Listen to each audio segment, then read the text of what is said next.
is Friday the 13th. Are you worried? And 3 RHS athletes signed to play college sports. All today on the Air.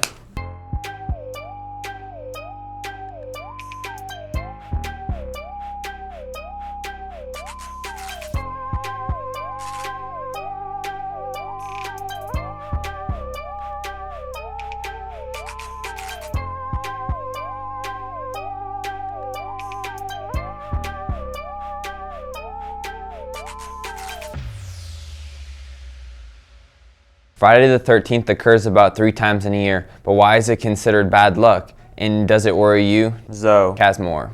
There's been some suspicion about Friday the 13th. We were able to catch up with some of the people to figure out what they have to say about it. My name is Tevin Leo, Nelson Mandela, Boomersy, Melvin, Calvin, Nathan, I'm Brown III, and I am not afraid of Friday the 13th because I am Tevin. Because my dog died last year on Friday the 13th. I'm not scared of Friday the 13th, but people who are born on Friday the 13th are kind of psycho. I'm not afraid of Friday the 13th.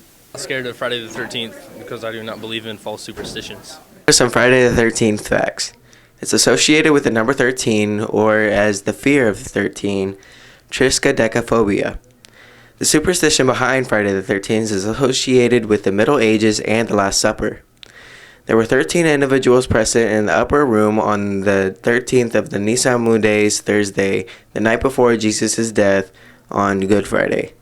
It is possible that the publication in the 1907 of Thomas Lawson's popular novel Friday the 13th contributed to creating more superstition of the day. It is estimated 17 to 21 million people in the U.S. are affected by the fear of this day, making it the most feared day and date in history. Even in some cases, people who have triskaidekaphobia and work in skyscrapers, the elevators do not have the 13th floor button. I personally am not as scared of it. But how about you guys? I'm Zova Forte with On the Air. Back to y'all in the studio. Now, as long as our luck holds out, let's take a quick look at some announcements.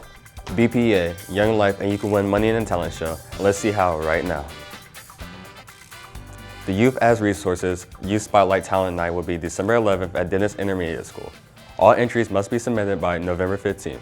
That's this weekend. To enter, email your name, phone number, and a short video of your talent to aaron@yarwayne.org. Remember, there are cash prizes for first, second, and third places. Attention all BPA members. There's a required meeting on Monday after school in Mrs. Selms' room C210. Travel information, pre-submission, deadlines, and additional district information will be provided. Make sure you attend. And one last reminder for all members of Young Life. There's a meeting next week on Thursday, starting at 7:30 at Alden Way. Anyone is welcome to attend. That's your announcements, now back to the studio. The rain and wind might be over for now, but the cool weather is still here for at least part of the weekend. Well, the wind's not quite gone, but the rain is. We could still see some high winds today and cloudy skies, but temperatures will stay very cool with highs today only reaching the high 40s. Tonight, things start to clear off, but the clear skies overnight will make things very cold as lows drop into the upper 20s. For Saturday, sunshine will bring a little warmer weather, but highs will only reach the low 50s. Overnight, we don't get quite as cold as temperatures only fall into the low to mid 30s for Sunday morning. But things warm up nicely for one day as highs on Sunday will actually climb back into the low 60s. But don't get used to the nice weather. By the time we return to school Monday morning, lows will have dipped down into the mid 30s and highs Monday won't get out of the 40s as rain moves back in. Join us on Monday to see how much rain and how long it will stay cold. Time to check in Houston in the Red Devil Sports Center. Today we have winter sports getting underway and RHS athletes moving on to the next level. But first, results from the girls' season opener in basketball. Girls played in the Hoosiers gym at Knightstown on Tuesday night and easily handled the Indianapolis homeschool Blazers. RHS had 4 players in double figures with sophomore Kayleana Lauderdale leading the way with 17. Hannah Goddard and Lexis Perkins each had double-doubles on the night. Perkins had 12 points and 12 boards, while Goddard scored 12 and pulled down 11 rebounds. Next up for the girls is an NCC game at Anderson tonight. Good luck to them as they try to get off to a fast start in the conference. Another winter sport is getting underway. Braden Whitehead has more. Most people don't know what goes inside this cage, but we caught up with a few wrestlers to preview their season. My goals are pretty much just to have a good season, win-loss wise, and try and get out of regionals into semi-state. Because last year, all I made it to was regionals, and kind of my last year. This season, I'm looking forward to wrestling with Austin Bain and getting to beat up on him a little bit, as well as just my last year with the wrestling program that I've come to just kind of hold dear, because you have to be a special kind of crazy to wrestle, period, and it's something that grows on you. My biggest goals for this wrestling season is to go to Bankers Life and wrestle for a state title and get in shape for my military career. One of the biggest things I'm looking forward to this season is the Saturday meets, where it's all day wrestling and all we do is just hang out, wrestle each other during intermissions and cheer each other on and watch us beat everybody. That's what I'm looking forward to. I'm Braden Plunkett, and my goals this year for wrestling is to make it to state with Austin Bain and actually place as good as he did, which probably won't happen, but be a pretty good goal for me this year. What I'm looking forward to is, after cutting all this weight, is being able to eat after weigh-ins and then going out there and getting W's for all my matches.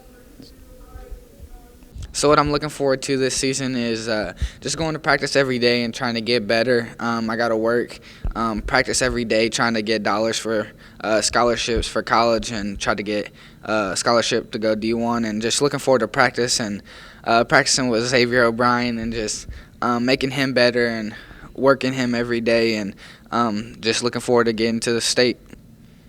My goal this season for wrestling is to win a state championship. I've been working for it my whole life.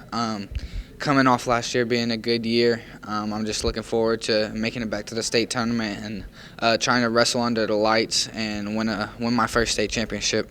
So you heard the team's goals of making a state championship. Good luck to the team. I'm Braden Whitehead. Back to you guys in studio. Thanks, Braden. We also have two spring sports to talk about today, baseball and softball. Players from each of those sports signed letters of intent on Wednesday to play at the next level. Kyler Helms signed his letter to play at Division I Southern Illinois. The senior pitcher verbally committed last year, but signed his letter Wednesday to make it official. Also signing letters of intent on Wednesday were two RHS softball players, Alyssa Tilton and Grace Townsend. Tilton will play at the University of Charleston, a Division II school in Charleston, West Virginia. Townsend will play at NAIA school, Reinhardt University in Georgia.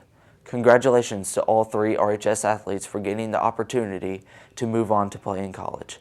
That's sports. For On the Air, I'm Houston Carver. Back to you guys in the studio. That's our show. We want to wish the girls basketball team good luck tonight when they travel to Anderson for their first NCC game.